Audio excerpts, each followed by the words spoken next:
it's Chantel with Wildberry Quilting, and today I'm going to show you how to make binding for your quilts. Let's get started.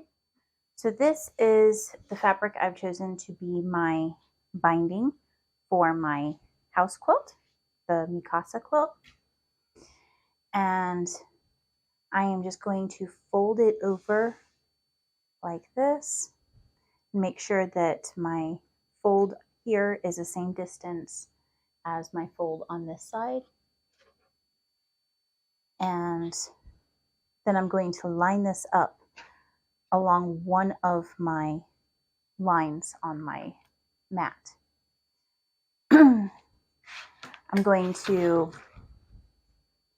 even up the edge, which you can do by lining up the edge of your ruler with the edge of your fabric. And then we're just going to trim off this extra right here. Okay. Now we've got a nice even line here. And this is a June Taylor ruler that I inherited from my husband's grandmother. She no longer sews, and she told me to come through her sewing room and pick out what I wanted. So this was what I chose. It was one of these.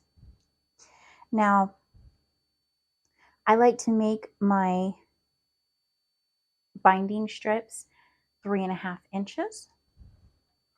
So you can either count this out. 2 of these is 1 inch, or you could also use a ruler and just line it up to figure that out, which either way is fine.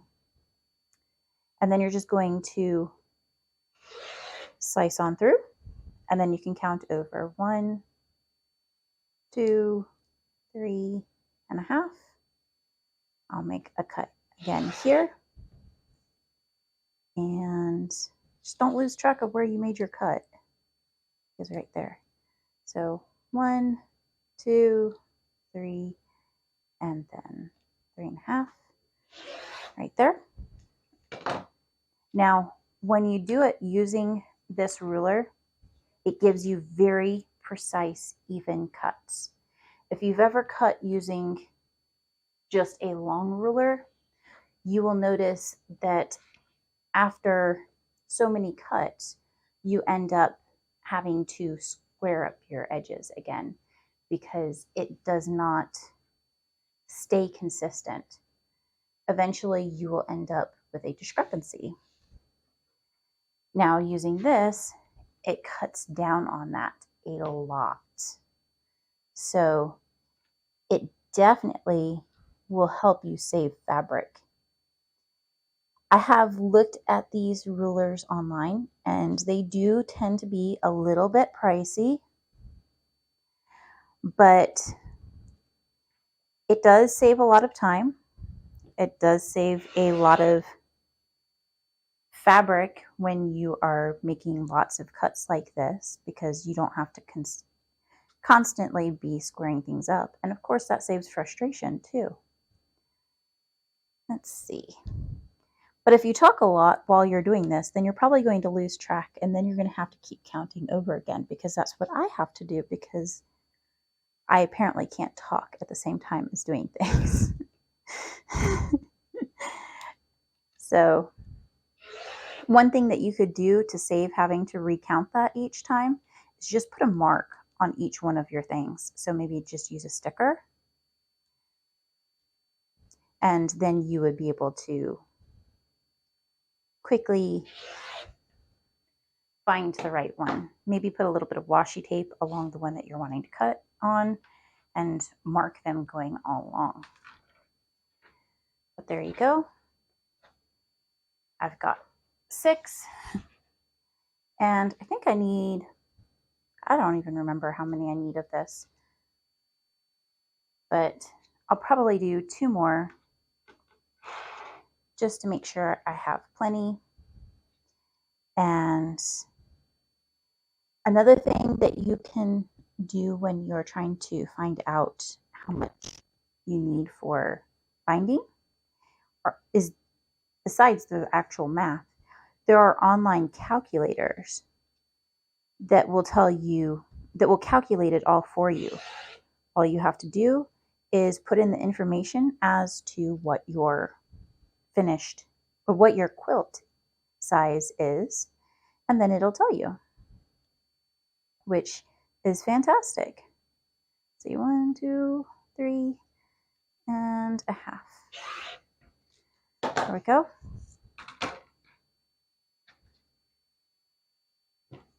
So definitely something to check out. And with this extra fabric, I will likely put this away for another project because I have lots of fig tree and co fabrics that this will probably work nicely with. All right, so I've got all of my strips cut. I just need to sew them together to make one long piece of binding strip. So let's do that. Now, I will say that one thing that I choose to do when I'm making binding strips is I will often sew this together with a 1/2 inch seam allowance instead of a 1/4 inch.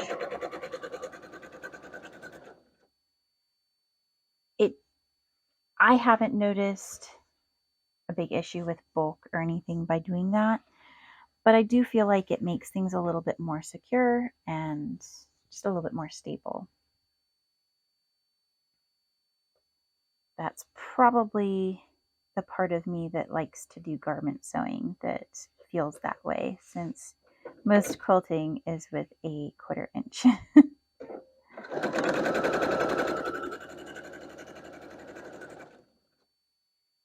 And I just like to find the end, flip it around, and then add the next piece. I find that to be the quickest way to go through these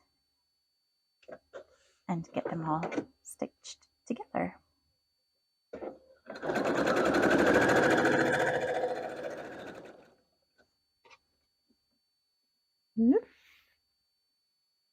Just make sure that you always have your right side facing up for your bottom strip and your right side facing down for your top strip.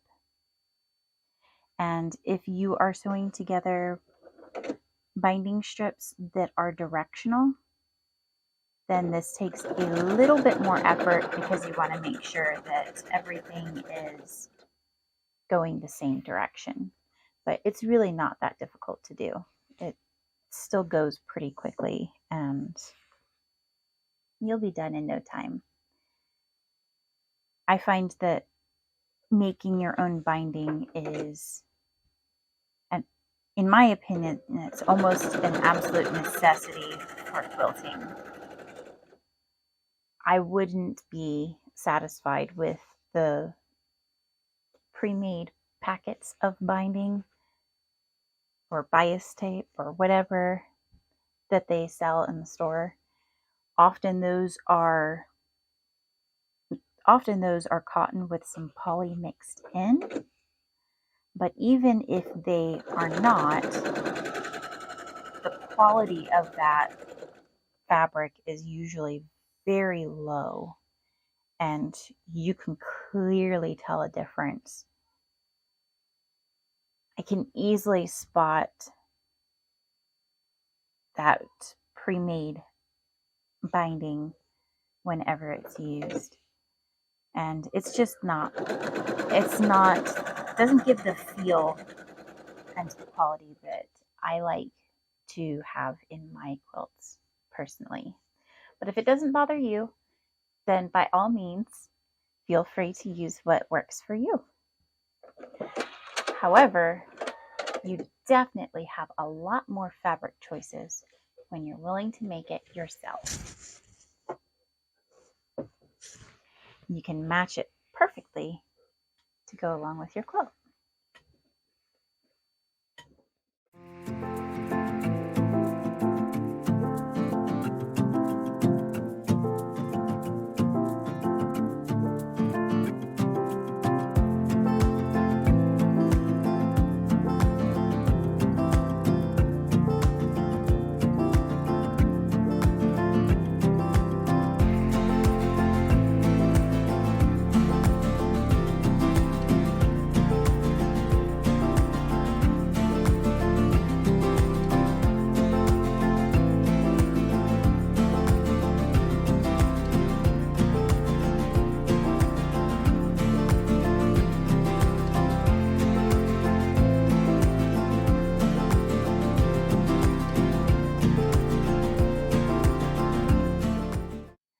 hope this video is helpful. Please don't forget to like and subscribe. It really helps me out.